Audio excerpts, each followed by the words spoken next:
She was all teeth, claws, and terror. No one could get near her cage, not without hearing that bone-chilling snarl. This bobcat had never known comfort, never felt a human hand that didn't bring pain. But one woman changed all that, without force, without tricks, just by doing the unthinkable, absolutely nothing. What happened next stunned an entire rescue center and gave this wild creature the one thing she never had: freedom. Stay with me, because this story isn't about taming a beast. It's about waiting long enough for a soul to come forward on its own. Sometimes the loudest screams come from the ones who make no sound at all. A whisper in the woods.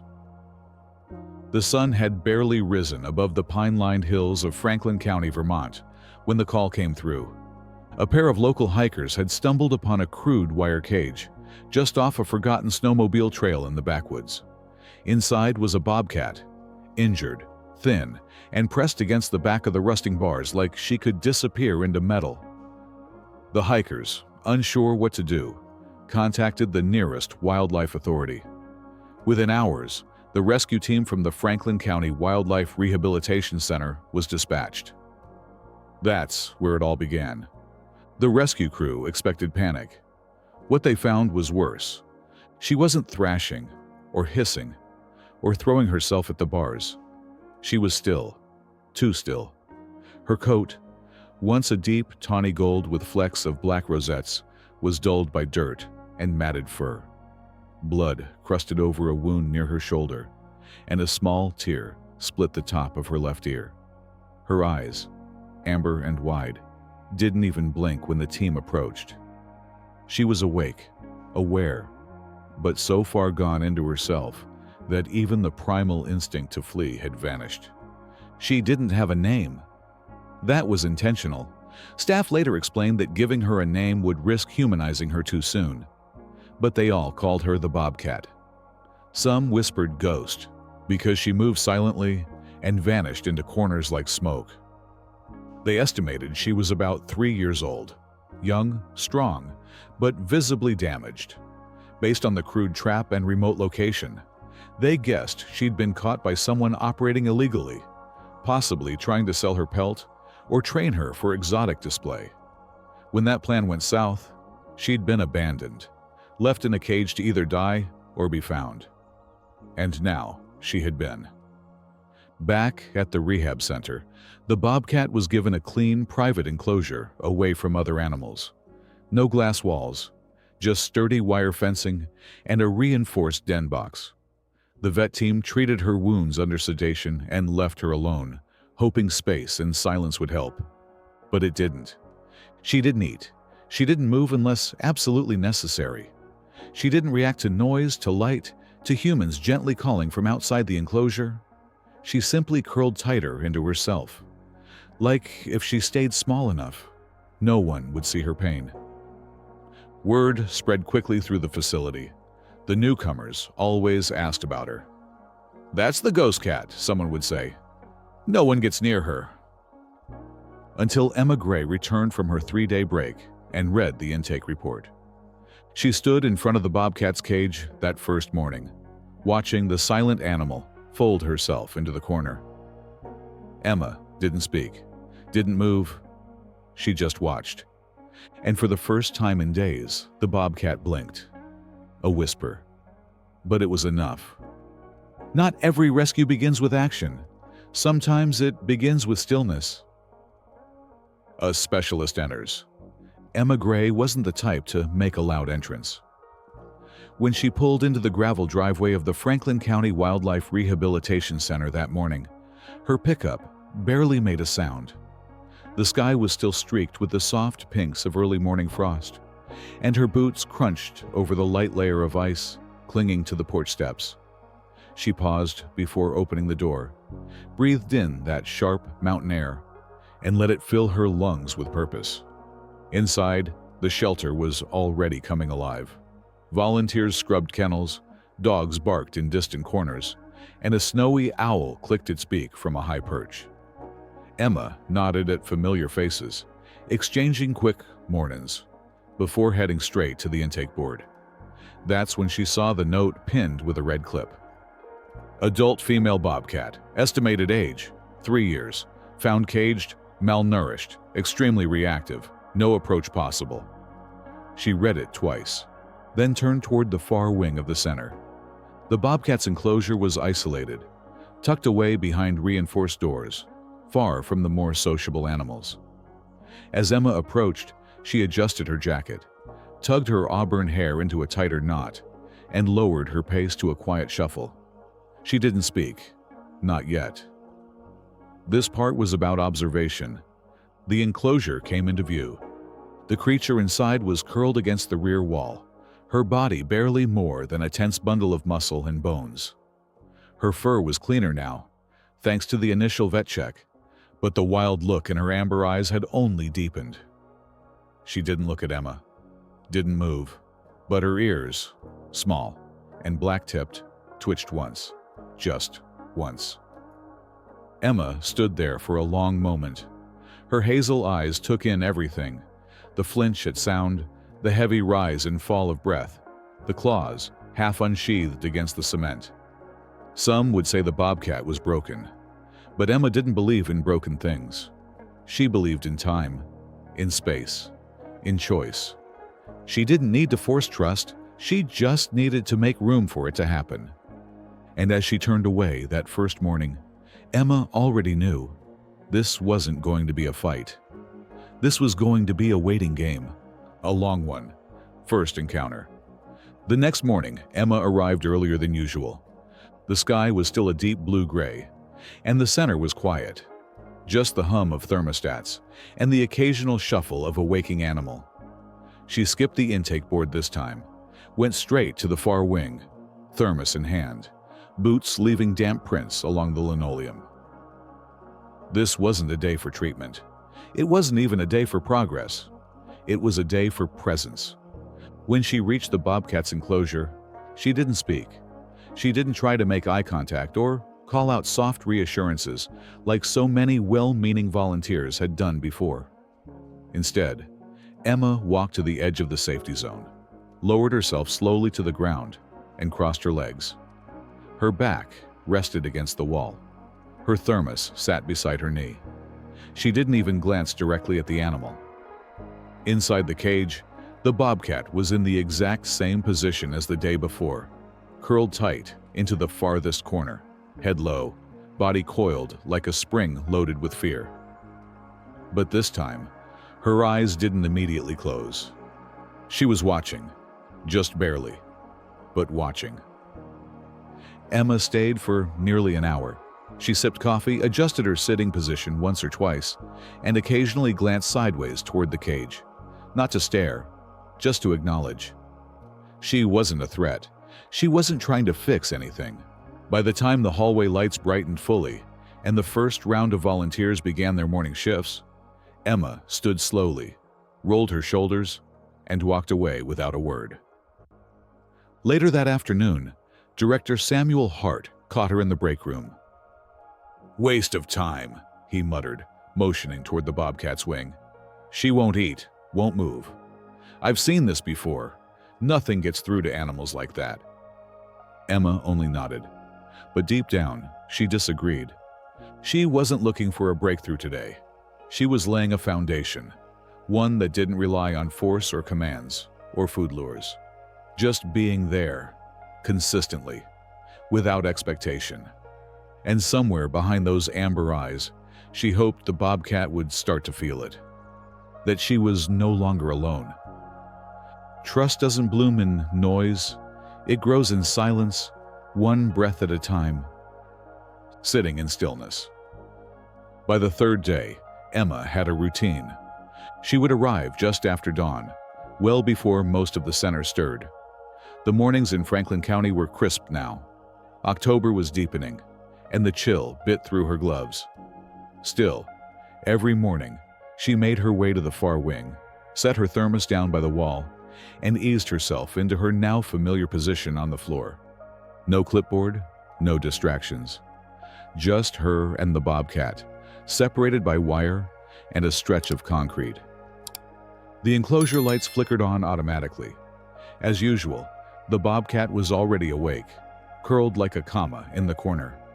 Her breath made small clouds in the cold air. But on this morning, Emma noticed something new. Her ears weren't fully pinned back. They hovered slightly, listening. Emma said nothing, made no sudden movements. She just waited. 1 hour passed, then 2.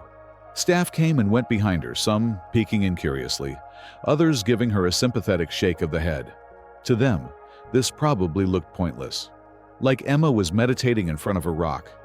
But Emma had been here before, with a red fox that wouldn't eat, with a hawk too terrified to fly, animals that needed time more than touch, space more than saving.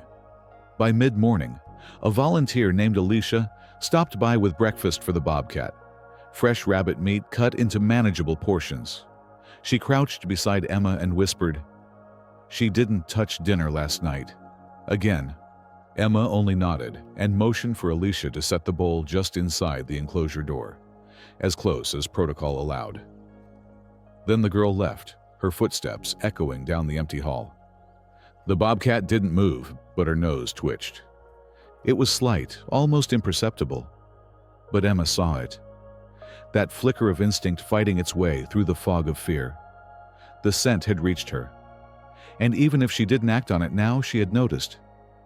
Emma stayed until noon. Then, with slow, deliberate movements, she stood, collected her things, and stepped away. The next day, she did it all again, and again the day after that. Each morning brought the same quiet vigil. Each afternoon ended with the same silent retreat. But by the end of the week, the changes became undeniable. The bobcat was no longer pressed into the corner with eyes squeezed shut. She now sat, tense but upright, watching Emma. Her ears flicked at distant noises. Her head turned slightly when Emma uncapped her thermos. And when breakfast arrived, she didn't ignore it completely. She sniffed once, then shifted her body, positioning herself closer, by no more than 6 inches, but closer. For an animal that had lost all trust in the world, 6 inches was a canyon crossed. Emma logged every detail in her head. She didn't need a notebook. These moments were burned into her memory, the beginning of something delicate and rare. The bobcat still hadn't eaten in front of anyone, but that wasn't the point. The point was that she hadn't retreated. She had stayed. Emma exhaled slowly, watching her breath cloud the space between them, and whispered the smallest word to the silence. Good. It wasn't meant for anyone else, just the bobcat, and maybe herself. The first movement, it happened on the 7th day. The center was unusually quiet that morning. A fresh layer of frost blanketed the windows, and even the rowdiest raccoons in the West Wing seemed to sense the stillness. Emma, as always, took her place on the floor, sipping her coffee in silence. The bobcat was already awake. Her amber eyes followed Emma's movement, not with fear this time, but with calculation. She wasn't relaxing, but she wasn't recoiling either. It was a fragile shift, but Emma noticed it instantly. She reached into her coat pocket and pulled out a new offering. A small, freshly cooked trout fillet. No seasoning, just clean protein. The vet had suggested rotating food types to stimulate interest. Emma didn't place it inside the enclosure this time. She set it just outside the gate, near the corner where the bobcat usually lay. Then she returned to her spot and waited. 10 minutes passed. Nothing. 20 more. Still nothing.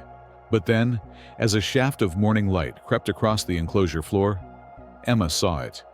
A paw. Just one. Tentative, silent. It slid forward, brushing past the edge of shadow, claws half retracted. The bobcat didn't pounce. She inched. Her body stayed low, ears alert, tail flicking just once. Her entire form vibrated with tension, but she moved. 6 feet, then 5. Emma didn't blink. Her breathing was shallow, controlled. Finally, the bobcat reached the trout, sniffed it twice, and, so delicately it was almost heartbreaking, took it in her jaws. She backed away slowly, never turning her back on Emma. Once in her corner, she ate. Every bite was purposeful, controlled, like she was reclaiming something lost. Her appetite, her choice, her autonomy. Emma didn't smile, didn't cheer. She simply nodded once, letting the moment settle like dust on still water. This wasn't a victory, it was a beginning. And sometimes, beginnings were all you needed. Curiosity is the first sign of trust. It's fear, looking for another option. Mutual curiosity. By the end of the second week, the air had grown sharper, mornings mistier, and the bobcat no longer watched Emma like prey. She watched her like a question. Every day, Emma followed the same ritual. Arrive before dawn, sit cross-legged just outside the enclosure, offer a small piece of fresh food, trout, rabbit, or quail, and wait. But lately, it wasn't just Emma doing the watching. Now the bobcat was observing her. When Emma adjusted her coat or brushed frost from her boots, the bobcat's ears twitched, not in panic, but in alertness. When Emma sighed or exhaled through her nose, the bobcat responded by shifting her weight forward. The trembling that had once rocked her entire frame had diminished. She still held tension like armor, but something had changed. She was curious. One morning, after placing a strip of quail just inside the enclosure gate, Emma leaned back against the wall and pulled out a small leather-bound notebook. She didn't write, just opened it. Inside were pressed flowers, reminders of past patience, a feather from a healed kestrel, a twig a raccoon once carried into her lap like a gift, quiet testaments to long roads and gentle progress. She noticed movement. The bobcat had stood up. Not paced, not prowled, simply stood. It was the first time Emma had seen her upright and balanced. She stretched, gingerly, carefully, then padded toward the food. No hesitation, no bolting. She approached, picked up the meat, and instead of retreating instantly, she paused. She looked at Emma, their eyes locked. Not long, no more than a heartbeat, but it was mutual, intentional.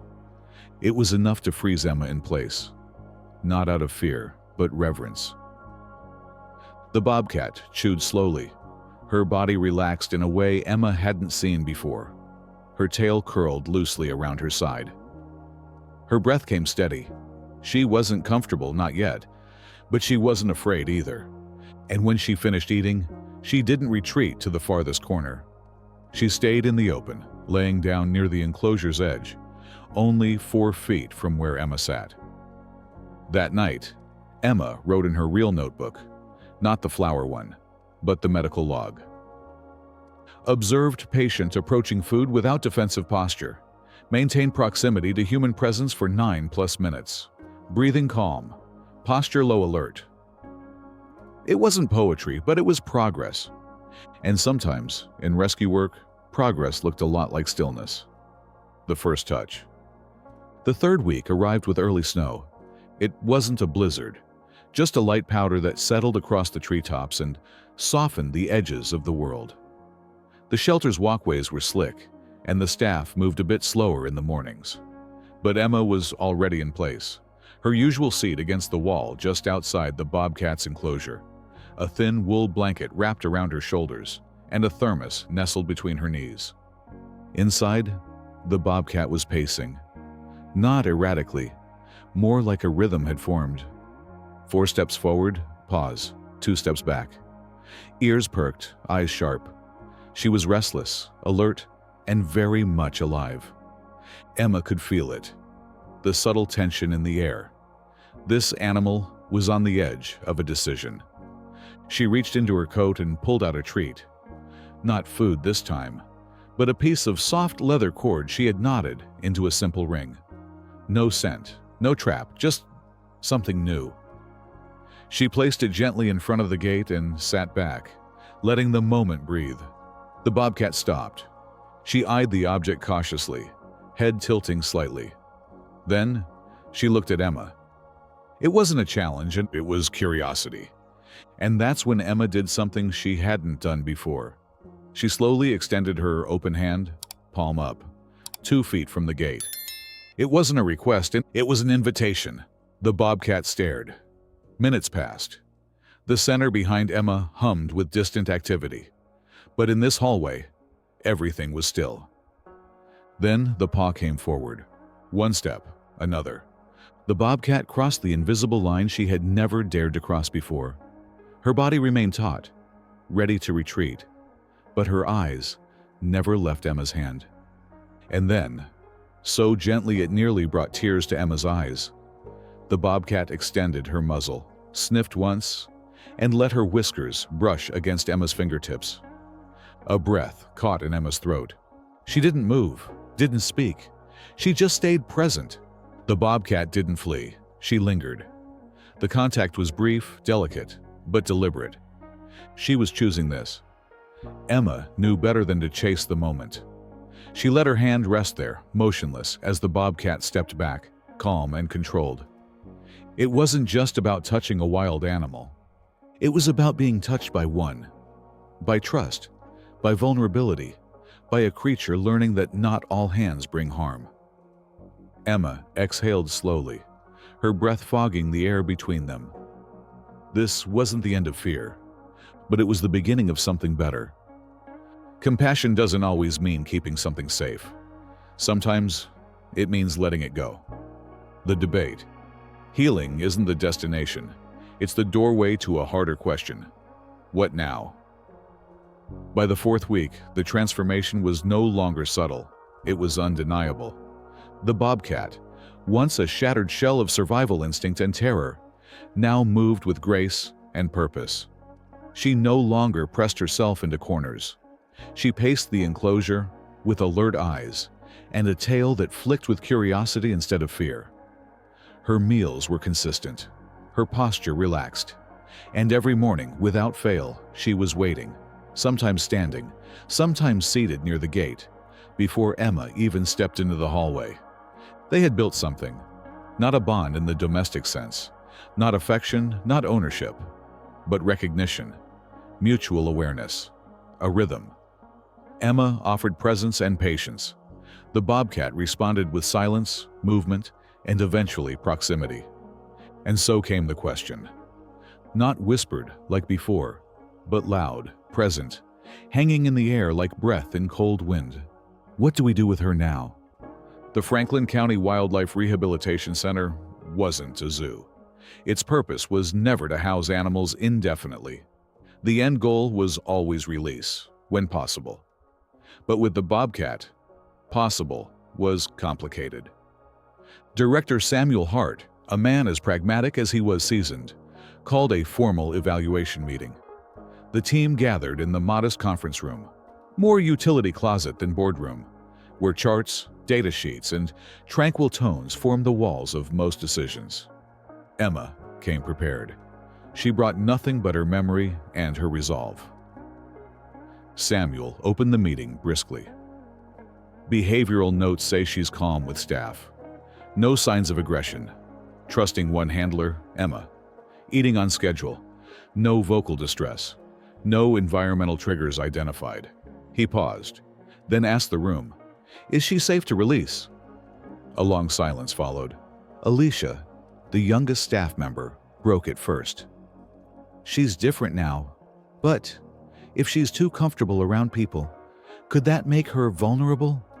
What if she approaches someone in the wild, someone who sees her as a threat?" A rehab technician added, "She didn't grow up wild.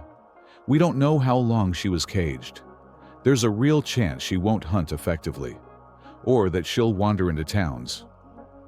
The concerns piled up: liability, readaptation, tracking costs, human-animal conflict risk.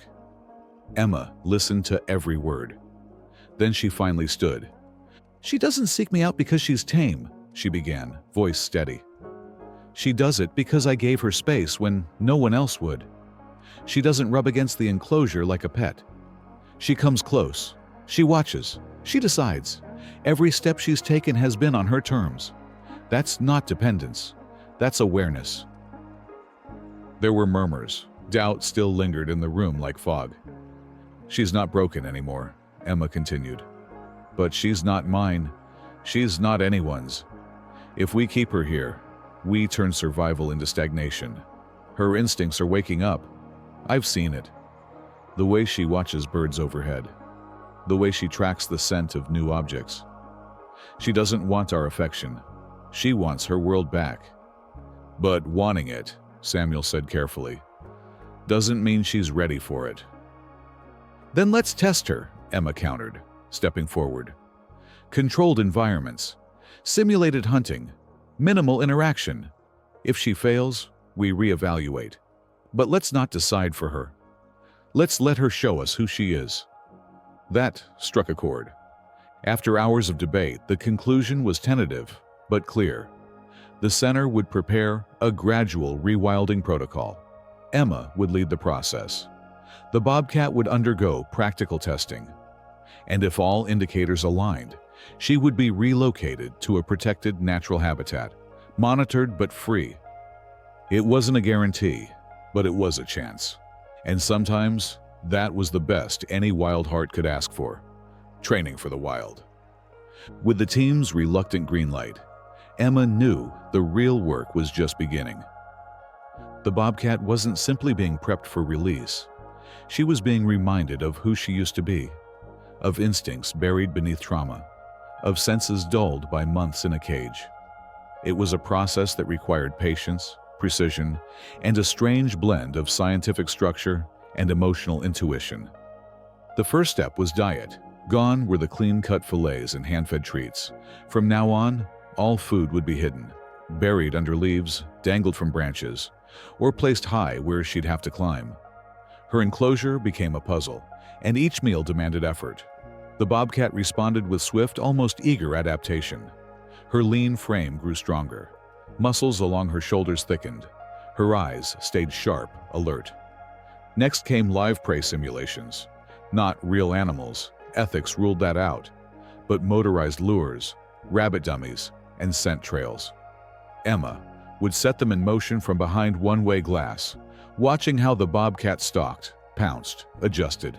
She was awkward at first, unsure of footing, too reactive. But by the end of the second week, she moved like wind, low, fluid, deadly. The final phase was isolation. Emma, who had been the bobcat's constant presence for nearly a month, began pulling back. She no longer sat outside the enclosure. No more quiet mornings. No shared stillness. Just distance. Observation through cameras. Indirect interaction only when necessary. It hurt. Every step away felt like betrayal. But Emma knew that the bobcat wasn't meant to be anyone's companion. Their connection had never been about taming. It had been about restoring choice. And now the choice was clear.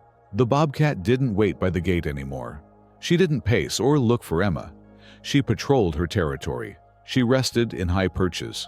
She batted away enrichment toys with confidence and disdain. She was ready. Emma watched the latest footage in the staff office one evening, her throat tight, but her heart steady. The creature on screen was no longer a shadow in the corner. She was a predator, a survivor, a wild thing reborn. And soon, she would be free. Freedom isn't given, it's returned. The release. The release site lay deep within the sawtooth wilderness of central Idaho. Rugged, remote, and blanketed by old pine forest that reached toward the sky. It was one of the few regions where bobcats still roamed freely, their territories largely undisturbed by people. The team had scouted the area carefully. No nearby farms, no hunting zones, and a healthy ecosystem full of natural prey. Perfect. Emma rode in the transport van beside the bobcat's crate. She had chosen not to sedate her. The bobcat was calm, tense, but alert. Her golden eyes scanned the narrow beam of morning light filtering through the rear window. No trembling, no signs of distress. She was aware. She was ready. The road ended at a makeshift ranger station. From there, the final stretch had to be made on foot. The crate was fitted with harness handles and carried by 4 people, 2 biologists, a ranger, and Emma. The trek took nearly 2 hours. When they reached the clearing, the sun had just begun to warm the frost-covered grass. This was it. The moment every long hour of silence, Every withheld tear, every cautious breath had led to. The bobcat's GPS collar was checked and double-checked. Lightweight, flexible, and designed to fall off after 6 months. Emma knelt beside the crate, her gloved fingers brushing the latch. The bobcat stood within, shoulders tight, tail twitching, but not with fear. With anticipation, their eyes met one last time. No sound passed between them, just that shared recognition. Emma pulled the latch. For a heartbeat, the bobcat didn't move.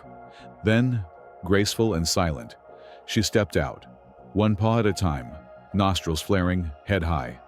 She paused at the edge of the clearing, looking out at the wild expanse beyond. Then she ran.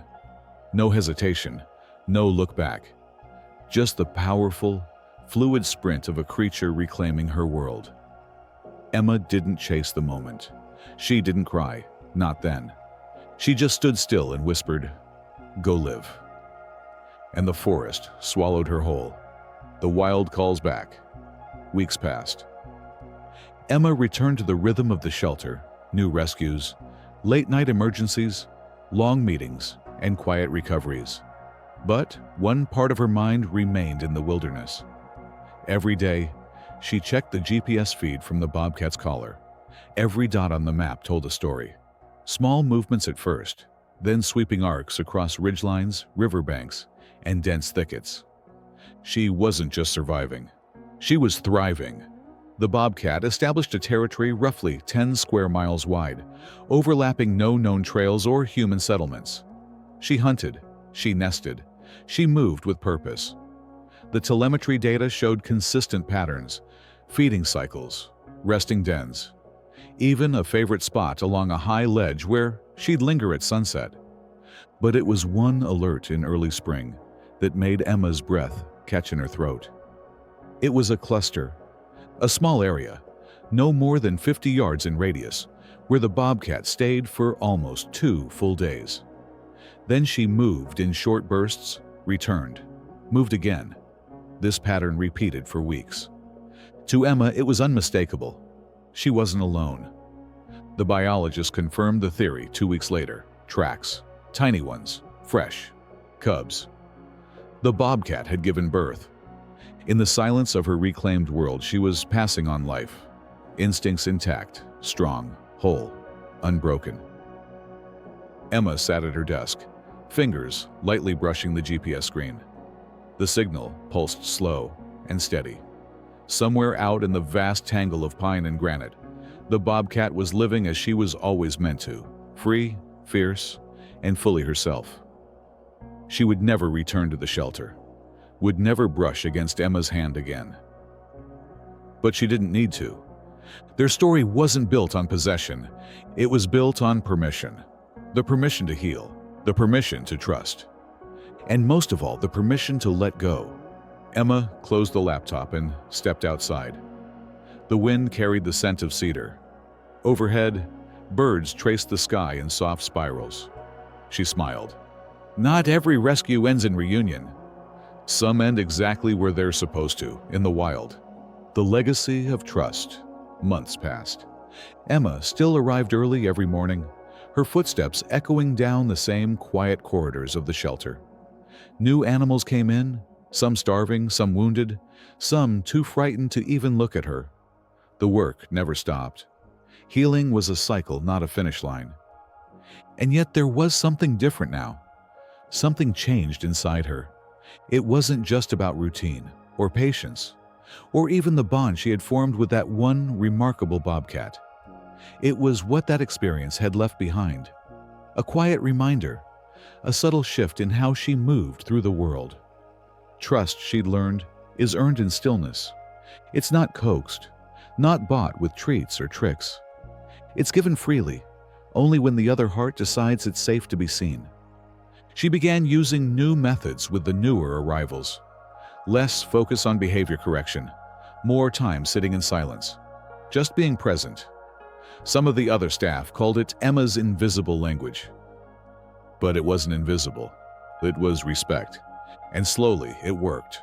A coyote, once too violent to handle, began accepting food without snarling. and a possum with a broken spine allowed her to clean its wound without flinching. A young red fox stopped hiding when she entered the room. The lessons the bobcat had taught her, without a single sound, were rippling outward. She never saw the bobcat again, not in person. But the tracking collar's final signal, sent just before it naturally fell off, showed the animal moving into a deeper stretch of wilderness, near a series of canyons inaccessible to humans. It was wild land, unmapped, untamed, perfect. Emma liked to imagine her there, a flash of golden fur between pine trunks, sharp eyes watching the world, not with fear anymore, but with ownership. Maybe the cubs had grown strong. Maybe they had learned the scent of the wind, the rhythm of the hunt. Maybe they, too, had learned that not all humans were threats. And maybe, in some quiet, instinctual way, that memory had been passed on. The woman with the quiet hands. The one who didn't chase, who waited, who listened. In her office, above the worn-out desk and crowded whiteboard, hung a single photo. Not of the bobcat, but of the clearing at Sawtooth where she had disappeared into the trees. No caption, no frame. Just the wild, open, and endless. Because some stories don't end in capture or rescue. Some stories end in return. And in that return, they become legend. What Sarai the bobcat taught us isn't just about animal rescue. It's about human courage, too. In a world moving too fast, sometimes the bravest thing you can do is stop and simply wait. To sit in silence with someone who's been hurt. To offer presence, not pressure. That's how healing begins. Quietly, gently, and on someone else's terms. This story isn't just about returning a wild animal to the forest. It's about learning when to let go of control and when to have faith in the natural strength within others, even when you can't see it yet. We all carry cages, some visible, some emotional. But trust, patience, and respect can unlock doors no key ever could. Here at Paw Prints Stories, we believe the most powerful bonds are the ones not built by force, but by choice. So, here's your challenge. Is there someone in your life who needs your stillness more than your solutions? Sit with them. Listen without fixing. And maybe, just maybe, you'll both walk out a little freer.